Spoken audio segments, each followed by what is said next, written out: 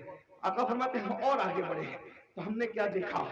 کچھ مرد اور عورتیں ہیں جن کی چمڑیاں آگ کی کینچی سے کاٹی جا رہی ہیں. بس میں بات طویل نہیں کروں گا اور ختم بھی کر دوں گا وقت پہ، کیونکہ ہم 1 گھنٹہ لیٹ چل رہے ہیں اور مجھے دوسرے پروگرام کی طرف، رات کے پروگرام کی طرف جانا بھی ہے. لیکن غور سے سن لیں، معراج کا یہ بھی حصہ ہے.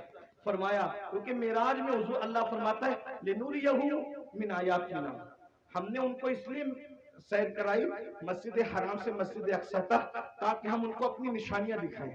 یہ نبی کا دیکھنا ہے، نبی کا دیکھنا ہے. جہنم میں لوگ بعد میں جائیں گے، نبی پہلے دیکھ رہے ہیں.